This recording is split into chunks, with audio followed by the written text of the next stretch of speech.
আসসালামু আলাইকুম প্রিয় বন্ধুগণ। নীরবতার অবসান ও বারুদের ঘ্রাণ।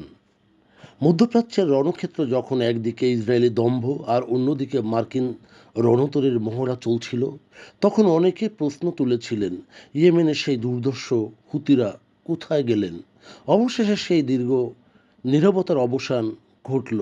দীর্ঘদিনের কৌশলগত নীরবতা ভেঙে হুতি বিদ্রোহীরা সরাসরি বহুমাত্রিক যুদ্ধে জড়িয়ে পড়ার ঘোষণা দিয়েছে। ইয়েমেনের রুক্ষ পাহাড় থেকে যখন একের পর এক ব্যালিস্টিক মিসাইল আর ড্রোন ইসরায়েলের দিকে ধাবিত হচ্ছে, তখন বিশ্ববাসী বুঝতে পারছে যে মধ্যপ্রাচ্যের আগ্নেয়গিরি এবার বিস্ফোরিত হতে শুরু করেছে। লোহিত সাগর এক নতুন মরণ ফাঁস। হরমুজ প্রণালী বন্ধ হওয়ার আশঙ্কায় যখন বিশ্ব অর্থনীতি থমকে গিয়েছিল, ঠিক তখনই হুতিরা লোহিত সাগরের বাব আল মানদেব প্রণালীতে এক নতুন ফ্রন্ট খুলে দিয়েছে। এটি কেবল একটি সামরিক ঘোষণা নয়, বরং বিশ্ব বাণিজ্যের প্রধান ধমনীতে এক শক্তিশালী কুঠারাঘাত। হুতিদের হুঁশিয়ারি, বিশেষ করে ইসরায়েল বা আমেরিকার সাথে সম্পৃক্ত যে কোনো জাহাজ লোহিত সাগর দিয়ে পার হতে পারবে না। এর ফলে সুয়েজগামী বাণিজ্যিক জাহাজগুলো এখন প্রাণভয়ে গতিপথ বদলাতে শুরু করেছে। অপ্রতিসম যুদ্ধ এবং মার্কিন নৌবাহিনীর সংকট। আমেরিকার বিশাল বিশাল সব রণতরী আর আধুনিক আকাশ প্রতিরক্ষা ব্যবস্থা আজ চরম পরীক্ষার মুখে। লক্ষ কোটি টাকার বিনিময়ে যে ইন্টারসেপ্টর দিয়ে যখন হুতিদের স্বল্প মূল্যের ড্রোন ঠেকাতে হচ্ছে, তখন পেন্টাগনের কপালে চিন্তার ভাঁজ ফেলেছে।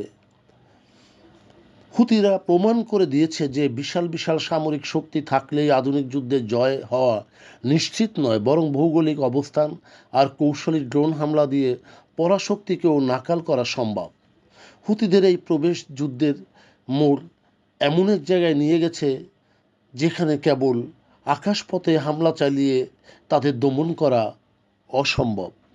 বিশ্ব বাণিজ্য ও জ্বালানি সরবরাহের নাভিশ্বাস। বিশেষ করে লোহিত সাগর দিয়ে বিশ্বের মোট বাণিজ্যের প্রায় 12% পরিবাহিত হয়। হুতিদের এই হস্তক্ষেপের ফলে তেলের জাহাজগুলো এখন দীর্ঘ পথ ঘুরে আফ্রিকা হয়ে যাত্রা শুরু করেছে। ফলে বিশ্ববাজারে জ্বালানি তেলের দাম তো বাড়ছেই, সাথে সাথে পরিবাহিত প্রতিটি পণ্যের দাম আকাশ ছোঁয়া অবস্থায় হয়ে পড়েছে। এশিয়ার বাজার থেকে ইউরোপের শপিং মল, সবখানেই আজ হুতিদের রণহুঙ্কারের প্রতিধ্বনি শোনা যাচ্ছে।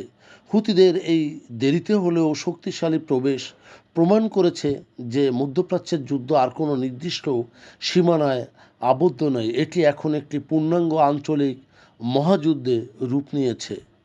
হুতিদের একসময় অবহেলা করা হতো এবং তারাই আজ বিশ্ব অর্থনীতির চালিকা শক্তির ঘুম কেড়ে নিয়েছে।